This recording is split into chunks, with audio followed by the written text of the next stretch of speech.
I don't have any legal rights to my son Danny. This is just a messed up situation.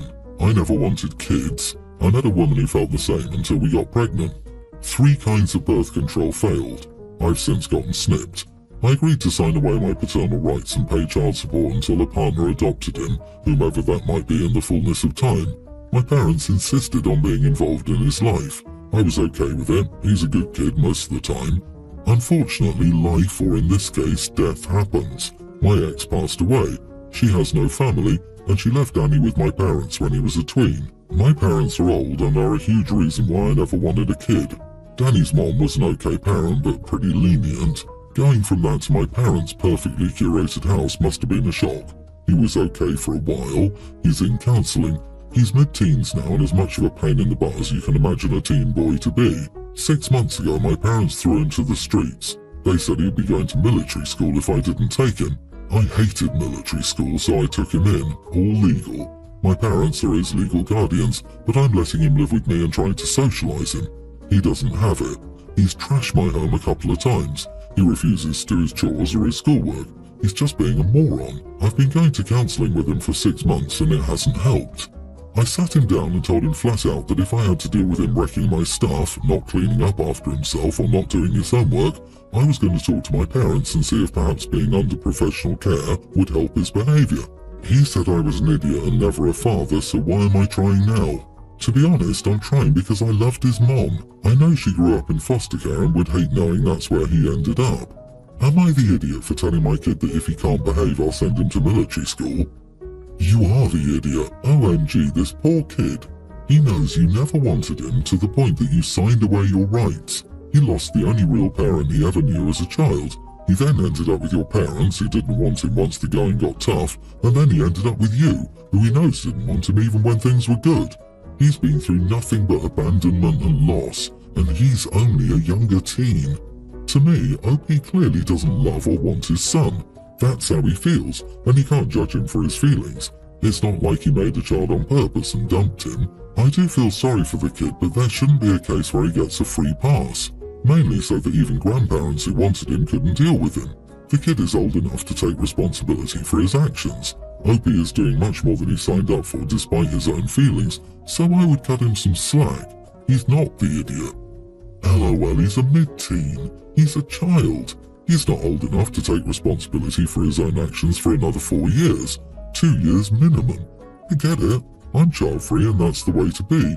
But if I accidentally created a life and couldn't handle it before birth, I would be there because it's not their fault I messed up. You have to be patient with kids. They're monsters, but they are becoming the people they're going to be. OP, you are the idiot. He is just being a moron. Really? You're dealing with a traumatized kid who you don't like, and you expect him to behave like a non-traumatized angel? You and your parents are going to screw up this kid.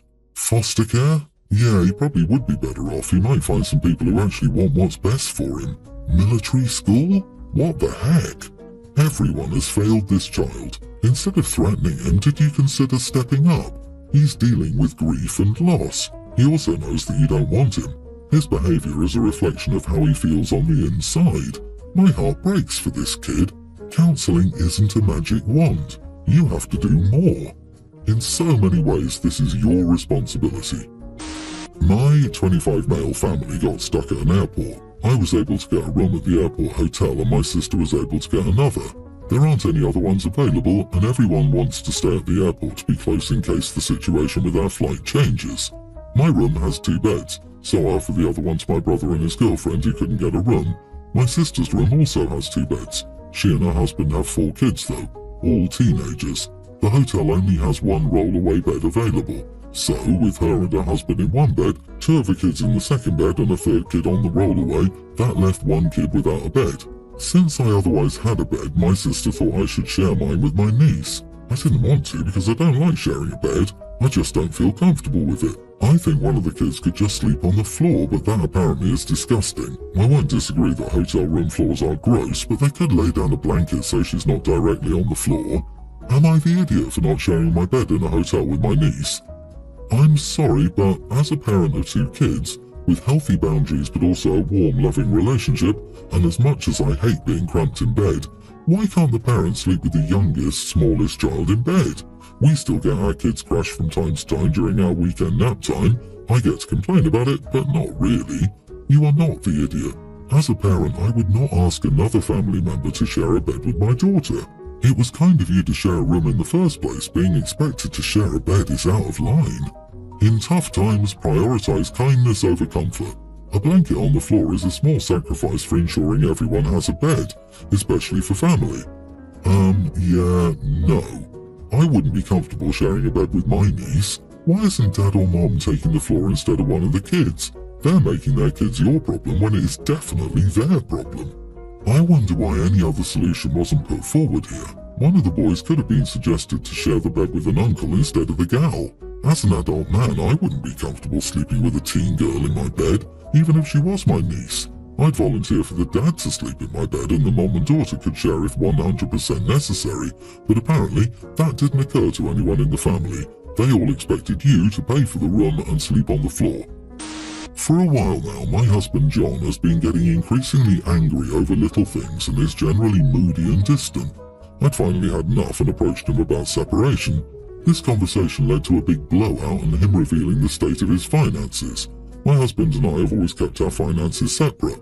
Also, although we call each other husband and wife and had a wedding, we're not actually legally married.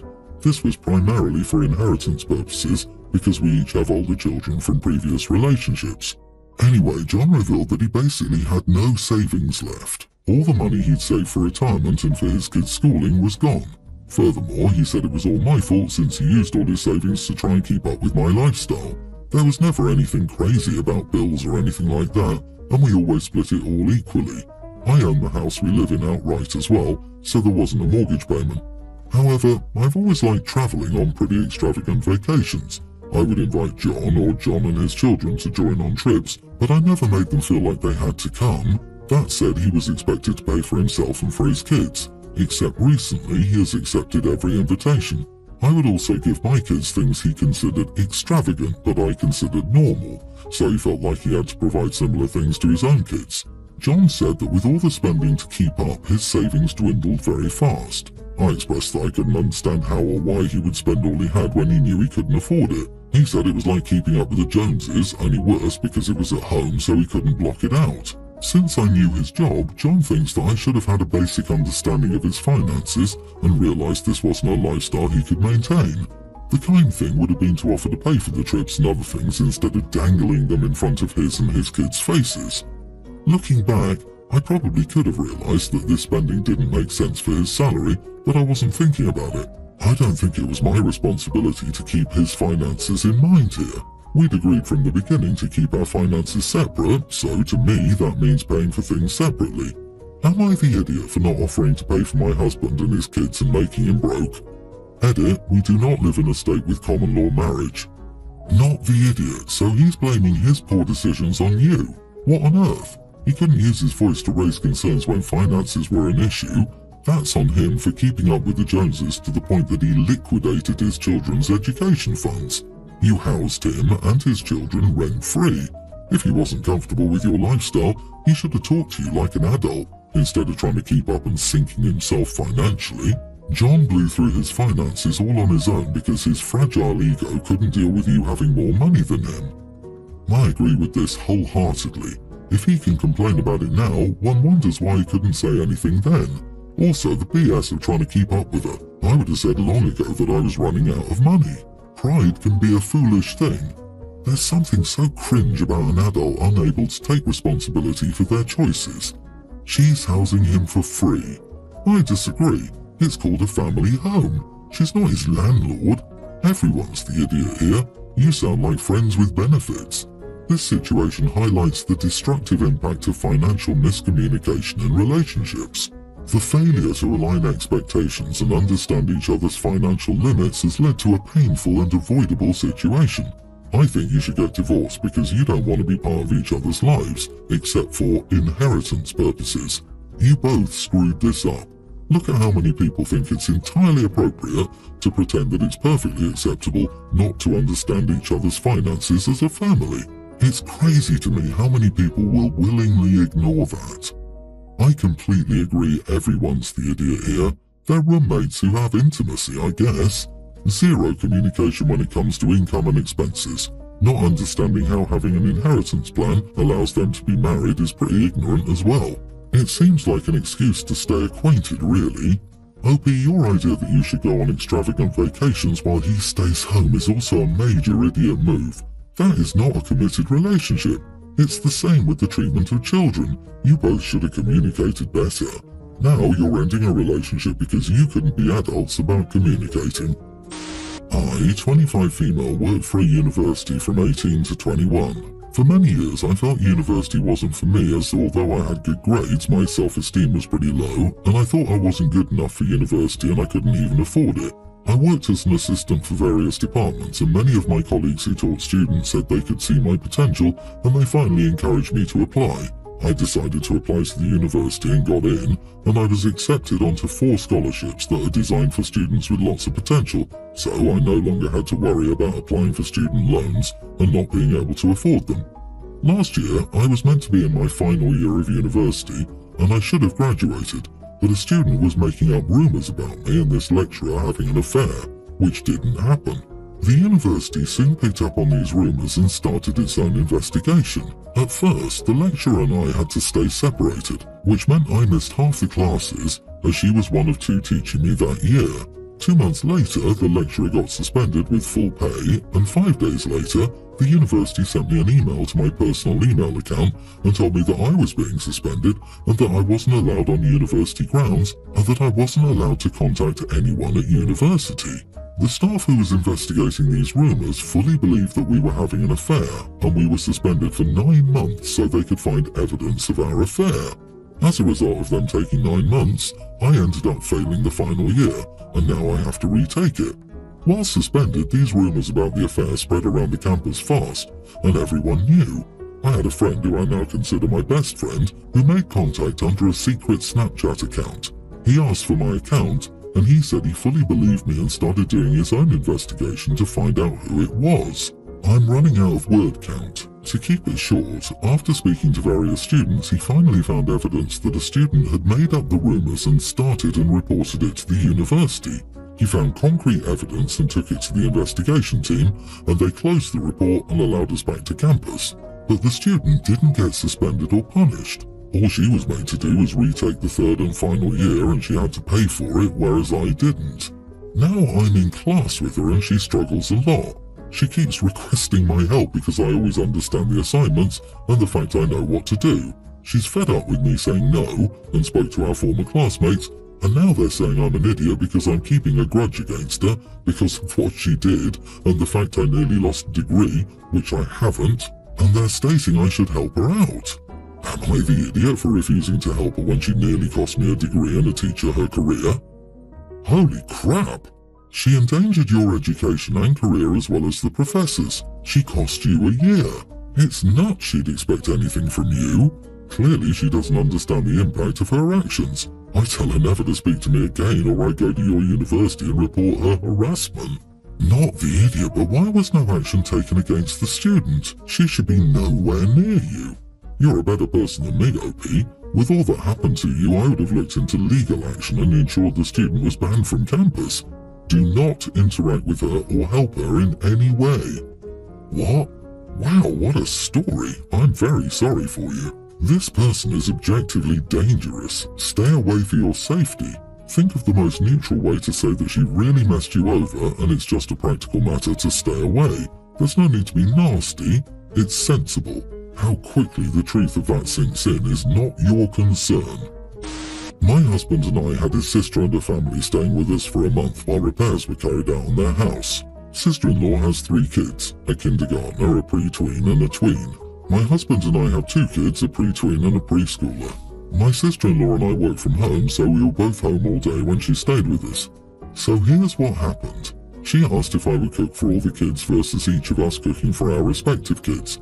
I told her sure, but explained to her how my kids eat and wanted to know whether she wanted them on the same schedule or whether she wanted a typical 3-meal deal. She said to feed them 3 meals. For context on how I feed my kids, we do smaller meal sizes but eat more often, so pre-meal snacks are big in our family. Seconds are also a thing if we have a hungry day. I also try to mix in a lot of different choices week to week so food is still enjoyable. I know her kids' likes and dislikes with food, so I considered those when making food, but the kids didn't want to eat the stuff I was making. They were upset it wasn't pizza or burgers, or they were upset about tacos I make at home versus takeout ones. The kids dug in their heels and said I needed to give them the food they wanted. I told sister-in-law and she would go feed them. Then she got mad that I hadn't given them the food they wanted. I asked her if she wanted to take over feeding her kids and she said no. It got to the point where the kids stopped coming to the table at meal times. Since sister-in-law was aware of this, I just let it go because I felt like she would make them come to the table if she was upset by them not eating much. They were in the office with her sometimes when we were eating. The day they were going back home, she turned to me and told me that I should be ashamed of myself for letting her kids go without food. My husband told her she was here the whole time and should have done more. He also pointed out we did them a favour and she was acting very ungrateful. A couple of weeks later, she sent me a text saying yes again I should be ashamed and how could I refuse to accommodate children. I told sister-in-law it wasn't my job to make her kids eat and that I'd communicated with her while this was ongoing, but she ignored me and expected me to bend over backward for them. She accused me of cruelty to kids and told me I was an idiot for thinking it wasn't my job to make sure children under my roof were eating enough. Am I the idiot? Not the idiot. You did make them meals, but the kids didn't eat because they wanted fast food. What more can you do? Your sister-in-law's job is to feed them if they don't eat. You are not her kid's restaurant worker. Next time she can go mooch off another family member, living rent-free, making zero effort to contribute and still demanding what the host should feed her kids. Girl, bye. She wanted a vacation from cooking for her kids but criticized you when it wasn't working and refused to step in. Your sister-in-law is one of those, give her an inch and she'll scream at you because you didn't also hand over the next 10 miles without complaining. She's the idiot here.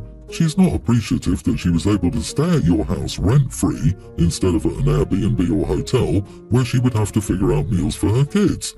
Choosy beggars are the worst. Oh well, you know not to bother doing them a favour again.